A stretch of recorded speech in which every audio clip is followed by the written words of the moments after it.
channel's officially a year old. Yay, happy birthday to my channel. Hello everyone, it's Jess and welcome back to my channel. Again.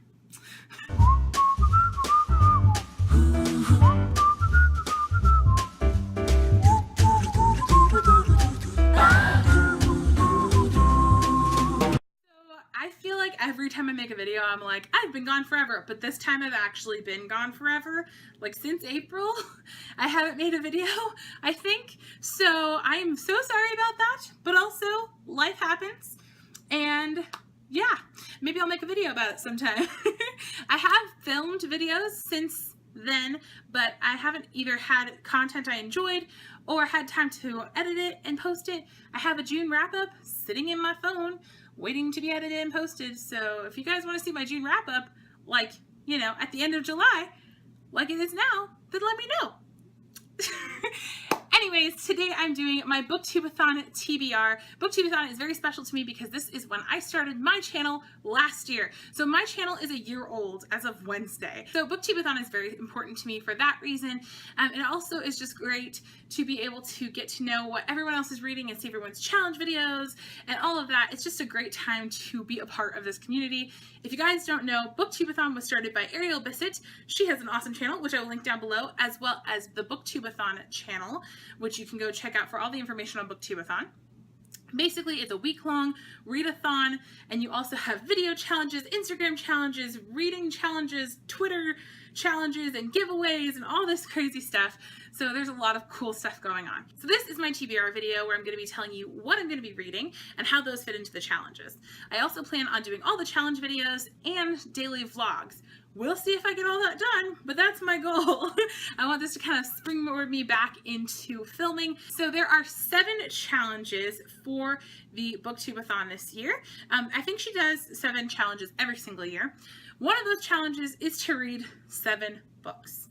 I don't think I'll make it, but I have 7 books here, and then a lot of these books fit in with more than one challenge. So the challenges are: read a book with a person on the cover, read a book with a character who's very different from you, read a book entirely in one day, read a book entirely outside, and then read a book that is a cover by, read a book that is very hyped or a hyped book, and then also read the 7 books in one day.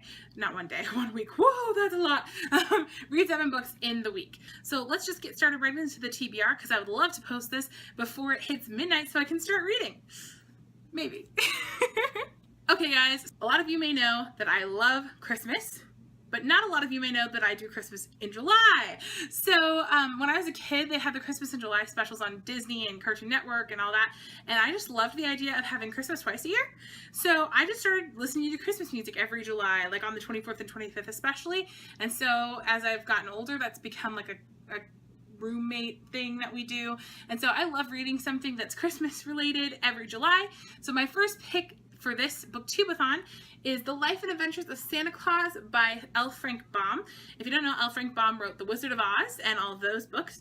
And this book I actually picked up because I have seen the cartoon movie when I was a kid during Christmas in July. So this is about the life and adventures of Santa Claus, duh. But basically, when St. Nicholas, who is human, has done all these things, and he's about to pass away from old age, and the rest of the fairy tale-ish creatures, like Father Time and Mother Earth and all of them, have gotten together to decide whether or not to grant him immortality. And so this is kind of a review of his life and adventures to kind of see if they should grant him that immortality. Spoiler alert, I think they do, but I don't know for sure. All right. So I can't wait to read this. Of course, this is very short, so it could be read in one day. I could read it entirely outside if it stops raining, because it's monsoon season here. And it also has a little person on the cover, little St. Nicholas. So I hope to read this either the 24th or the 25th or both days to put me in that little bit of a Christmas spirit for July. One of the other challenges was to read a book with a person who is very different from you. And I think a lot of people have been picking nonfiction, and I'm just not a big nonfiction person, so I don't own a lot of nonfiction, and I didn't have any that I've been really dying to read that I wanted to go pick up. So I decided to pick a fictional book that is set from a main character who's from a different culture. So for that, I have chosen The Ghost Bride, which was written by Yang Ji Chu. This follows Li Lan, who is, I believe, in Malaysia. Malaya, I can't talk, and she is chosen to be a ghost bride. I know very little about that. I will hopefully know more when I finish this book.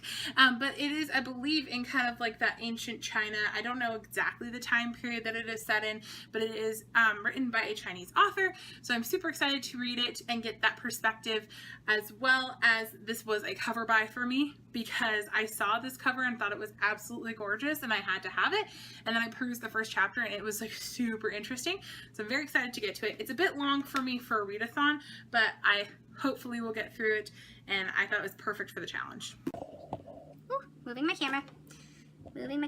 Okay. So the next book that I would like to get to this week is the hyped book, and that is A Torch Against the Night by Saba Tahir. This is the second book in the Ember and the Ashes series. I've read the first one, obviously, or else I wouldn't be picking up the second one. So I read the first one. It follows our main character, Leia, who is trying to rescue her brother from the Empire, which is kind of like based on ancient Rome, and she ends up having to become a spy for the Resistance. And then the other main character is Elias, who is a soldier in the Empire. So we kind of get those two different perspectives, and I really loved the first one, and I've just waited for way too long to pick this one up. So I thought, readathon, perfect time to do it. It's a hyped book for sure. Everyone's been loving it, so I can't wait to pick it up and see what all the hype is about. So as you can see, I have some chunky books for this readathon week, and so I thought I'd lighten the load a little bit with a couple of smaller ones, or at least easier to read ones. This one here is Maid Sama Volumes 3 and 4 bind up. This is by Hiro Fujiwara, and it is a manga series that I've been loving. It follows our main character, Misaki. Yes, Misaki, who is the class president of her school. She's the first female class president, and she has to keep up certain appearances. And then Usui, who is a awesome guy who I really, really like, but I don't know a lot about yet, and he really likes Misaki, I think. Anyways, I'm super excited to get more into this. It's a manga, so it'll be a little bit easier to read, and so if I get bogged down with any of the other ones, this will be a light read. It'll also probably be something easy to read in one day. Even though it's kind of thick, mangas are really quick reads for me, and also would be a great one to read outside because it's just fun, and it has lots of people on the cover, so it counts for a lot of these challenges. So I will probably be getting to this one. And then the other little bit of a lighter read that I have chosen is Fortunately the Milk by Neil Gaiman. I'm super excited to read this. This is very, very short and very shiny. This could count as a cover buy for me. Even though I really wanted to read the book, I was like, I have to have this copy. It's so shiny. This follows a father who tries to go out and get milk, and it takes a really long time to come back. And so this is the story that he tells his children as to why he was gone for so long. And fortunately, the milk apparently made it home, because it's fortunately the milk, not sadly the milk. So, yeah. Excited to read this, and I will probably get to this one. Again, this would be a great one to read in one day, a great one to read entirely outside. It's a good one, and it has a person on the cover. Woo. Alright, so 2 more books are on my list. I probably won't get to these, but if I, by some miracle, finish those other ones, I will probably pick up these ones. This first one is Always Neverland by Zoe Barton. This is kind of, as far as I understand, a like spin-off of Peter Pan. It's not a retelling, but basically our main character, whom I can't remember the name of, she's home from school for the summer and very bored, and so when Peter arrives to take her to Neverland, she immediately agrees, and there are adventures to be had. Of course, because it's Neverland. And this is a huge cover buy for me. I know really nothing about it or about how well liked it was. I believe it's a middle grade, and I just thought it was beautiful artwork, and I had to have it. So we shall see if it's as beautiful on the inside as it is on the outside. And the last book that I have is actually a nonfiction book. I've been dying to read, and I'll probably at least read some of it this week, and that is At Home with Madame Chic by Jennifer L. Scott. This is her second book that she's written of the Madame Chic series. Basically, Jennifer L. Scott went to study abroad in Paris when she was in college and stayed with a family whom she has dubbed the Chics, and learned a lot about poised and polished living from them, and just kind of always choosing to use your best and have your best and be your best every single day. And the first book, Lessons with Madame Chic, I absolutely loved. I still think about it all the time, every day. I just loved it. It's very polished, very poised, very elegant writing, and very elegant concepts that I have applied a lot of them to my day-to-day life now. And I spent a long time these last couple of months reorganizing my room area and going through boxes of stuff that I had lying around and really actually organizing my life. So I'm very excited to read At Home with Madame Chic. This one seems to have some more like home life routines and things that are about living a poised life at home. And Jennifer L. Scott actually has a YouTube channel and a blog. I'll link her YouTube channel down below as well as her blog, so you guys can go check her out. She's just a wonderful human being, and I just really enjoy her, and I can't wait to pick up this one. And of course, it has to count for a challenge, right? So there's my lovely person on the cover. All right, so that is all the books I have for my TBR for the BookTubeathon of 2017.